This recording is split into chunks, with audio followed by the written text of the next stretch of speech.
Spinous. ইনফ্রাস্পাইনাসের কাজ কি? ইনফ্রাটাসের কাজ কি? ইনফ্রাস্পাইনাস এক্সটার্নাল রোটেশন। ইনফ্রাটাসের কাজ হচ্ছে এক্সটার্নাল রোটেশন, এক্সটার্নাল রোটেশন। লেটিসমাস ডরসির কাজ কি? Addiction, addiction. পেক্টোরালিস মেজরের কাজ কি? পেক্টোরালিস ও কাজ করছে কি না, অ্যাডাকশন করছে, ইন্টারোডাকশন করছে। তো আমরা কিভাবে দেখাবো? উঠে যাও, উঠে যাও, উঠে বসো, ঠিক আছে? তো একটা একটা মাসেল দেখাতে হবে, ঠিক আছে? তো ফার্স্ট যদি আমরা দেখি যে 15 ডিগ্রি, তো ওর পুরো হাতে এভাবে থাকবে। তুমি হাতটাকে বাবা পুরো পুরো দেখো, পুরো হাতটাকে এভাবে তোলার চেষ্টা করবে, ঠিক আছে? হ্যাঁ হ্যাঁ, লাগবে না, তোলো, ঠিক আছে? এটা হচ্ছে 15 ডিগ্রি, ঠিক আছে? 15 ডিগ্রি, 15 ডিগ্রি এতটা যদি তুলতে পারে তাহলে সুপার স্পাইনাস কাজ করছে, ঠিক আছে? এরপর এর থেকে যদি 90 ডিগ্রি হয়ে যায়, তো সেটা হচ্ছে আমরা নিচ থেকে শুরু করলে সুপার স্পাইনাস। মোটামুটি এখান থেকে যদি শুরু করি, পুরো হাতে তুলতে বলি, তাহলে সেটা হচ্ছে ডেলটয়েড। পুরো হাতে তুলো, ডেলটয়েড, ঠিক আছে? আচ্ছা, এরপর এখান থেকে যদি শুরু করি, ওকে যদি বলি আমরা পুরো হাতটা এভাবে পুরো তুলে দাও, তাহলে সেটা হচ্ছে লেটিসমাস ডরসি। আমরা এখান দিয়ে পাওয়ার দিয়ে তুলছি, ঠিক আছে? পুরো হাতে তুলে উপরে।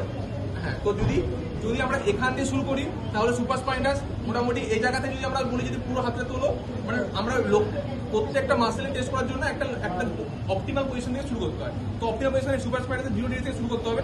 এখান থেকে শুরু করি তাহলে হচ্ছে সুপার স্পাইনাস, যদি এখান থেকে শুরু করি তাহলে হচ্ছে ডেলটয়েড, আর যদি এইভাবে 90 ডিগ্রি করার পর যদি শুরু করতে বলি, তাহলে সেটা হচ্ছে লেটিসমাস ডরসি, ঠিক আছে? এরপর হচ্ছে পেক্টোরালিস মেজর টেস্ট করার জন্য কি না, পেক্টোরালিস মেজর হচ্ছে দুটো হাত এভাবে রাখবে। তুমি হ্যাঁ, দুটো হাত এভাবে রাখো, কোমরে হাত দাও, কোমরে হাত দিতে বলবো। আচ্ছা, এরপর হচ্ছে যদি পেশেন্ট সামনের দিকে এভাবে রাখার পর যদি পেশেন্ট যদি সামনের দিকে করে, এটা হচ্ছে পেক্টোরালিস মেজর, যেটা হচ্ছে পেক্টোরালিস মেজর। আর যদি পিছন দিকে করে তাহলে সেটা হচ্ছে বল না, এর ভিতরে কি বলে রম্বয়েড মাসেল, ঠিক আছে? এটা হচ্ছে রম্বয়েড মাসেল, ঠিক আছে? তো এর কাজ কি হবে? তুমি বাবা হাত থেকে এভাবে সামনে দিকে নিয়ে চেষ্টা করো, সামনে দিকে নিয়ে চেষ্টা করো, ঠিক আছে? এভাবে, হ্যাঁ। তো আমি এখানটা হাত দিয়ে আমি আটকাবো, সামনে নিয়ে যাও, বুকটা না, হাতটা, হ্যাঁ হ্যাঁ। তো এটা হচ্ছে পেক্টোরালিস মেজর, ও সামনে থাকার চেষ্টা করবে, এটা হচ্ছে পেক্টোরালিস মেজর। আর যদি ও যখন পিছন দিকে করবে, সেটা হচ্ছে রম্বয়েড, ঠিক আছে? তুমি পিছন দিকে হাত দুটো এভাবে করবে, ঠিক আছে? হ্যাঁ, তো এটা হচ্ছে রম্বয়েড, ঠিক আছে? আচ্ছা আচ্ছা, এরপর যখন এ শুয়ে ছিল, নেক ফ্লেক্সন আর নেক এক্সটেনশন। তো নেক ফ্লেক্সন যখন শুয়ে ছিল, বা শুয়ে যাবে কি একবার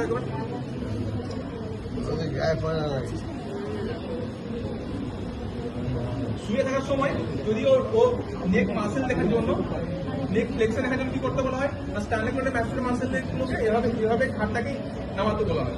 তো ও শুয়ে থাকলে আমরা মাথায় এভাবে কপাল দিয়ে আমরা প্রেসার দেবো, যাতে ঘাটটা ফ্লেক্স করতে না পারে। তুমি ঘাটটাকে এভাবে, হ্যাঁ এই সুন্দর,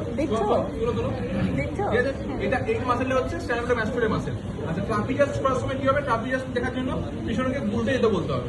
উল্টে যাওয়ার পর ও যেভাবে এক্সটেন্ড করার চেষ্টা করবে, আমি পিছনে হাত দিয়ে প্রিভেন্ট করবো ওটা, ঠিক আছে? এটা হলো ট্রাপিজাস মাসেল। তো ফ্লেক্সন হলে হচ্ছে সামনে দিকে শুয়ে থাকবে, আর পেশেন্ট মাথাটাকে এভাবে সামনে থেকে ঘাড়ে ছোঁয়ার চেষ্টা করবে, মানে বুকে ছোঁয়ার চেষ্টা করবে। এটা হলো হচ্ছে ফ্লেক্সন। আর পেছনে উল্টে দেওয়ার পর ও যখন এক্সটেনশন আমরা দেখতে চাইবো, পিছনে উল্টে থাকবে আর পিছন দিকে মাথাটাকে নিয়ে যাবে, সেটা হচ্ছে এক্সটেনশন। আচ্ছা, তো তাহলে মোটামুটি প্রত্যেকটা মাসেলের যা কাজ সেটা জানতে হবে, তারপর আমরা প্রত্যেকটা মাসেলে পাওয়ার দেখতে পাবো, ঠিক আছে? আচ্ছা, সিমিলারলি এখানে নিচে যখন আমরা চলে আসছি, উপরে কি মাসেল থাকছে না, কোয়াড্রিসেপস মাসেলস, আর নিচে থাকে হ্যামস্ট্রিং। তো কোয়াড্রিসেপসের ক্ষেত্রে কটা মাসেল নিয়ে তৈরি? কোয়াড্রিসেপস, রেক্টাস ফিউমোরিস, আর কি আছে? রেক্টাস, ভাস্টাস মিডিয়ালিস, ভাস্টাস ইন্টারমিডিয়াস, ভাস্টাস লেটারালিস। এই চারটে মাসেল নিয়ে তৈরি হচ্ছে। মিশছে কোথায়? এখানটাতে। কোথায়? এটা টিবিয়াল ডিভিশনে গিয়ে মিশছে। সিমিলারলি তুমি হ্যামস্ট্রিং গ্রুপ মাসেল কারা? হ্যামস্ট্রিং গ্রুপ মাসেল কি মনে আছে? কি ছিল? বাইসেপস ফিউমোরিস, তারপর ছিল সেমিটেন্ডনোসাস, তিনটে মাসেল। আচ্ছা, এটা একটা গ্রুপ অফ মাসেলস, কি ছিল? একটা লঙ্গাস, একটা বেগনাস, আর একটা বেবিস। এই তিনটে গ্রুপ অফ মাসেলস, ঠিক আছে? আচ্ছা, এই কাম মাসেল কি ছিল? কাম মাসেল, সোলিয়াস আর প্লেন্টারিস, ঠিক আছে? আচ্ছা, তাহলে এখানে এই দুটো মাসেল, দেন সামনে টিবিয়ালিস অ্যান্টেরিয়র রয়েছে, আর এদিকে হচ্ছে টিবিয়ালিস পোস্টেরিয়র। আবার এদিকে রয়েছে পেরোনিয়াস লঙ্গাস, পেরোনিয়াস ব্রেভিস, ঠিক আছে? টোটাল প্রত্যেকটা মাসেল অ্যারেঞ্জমেন্ট তুমি জানতে হবে মোটামুটি। তো এই জায়গাতে সাপ্লাই করছে ফিউমার নার্ভ, এই পিছনে সাপ্লাই করছে সায়াটিক নার্ভ, আর এদিকে সাপ্লাই করছে অবস্ট্রাক্টর নার্ভ। এটা একটা গ্রুপ মাসেল সাপ্লাই করছে অবস্ট্রাক্টর নার্ভ, ঠিক আছে? তো এরপর আমাকে যদি বলে যে ইলিওসোয়াস মাসেলের কাজ কি? ইলিওসোয়াস মাসেলের কাজ হচ্ছে হিপ ফ্লেক্সন এন্ড হিপ ফ্লেক্সনে কাজ করছে। তো সার্কুলার মাসেল যদি বলে, সার্কুলার মাসেল ক্ষেত্রে হিপ ফ্লেক্সন এন্ড নি ফ্লেক্সনে হেল্প করে। তো তাহলে আমরা পেশেন্ট কি করবো? পেশেন্টকে আমরা अरे वो ब्लड हो गया है, इसको ये करो।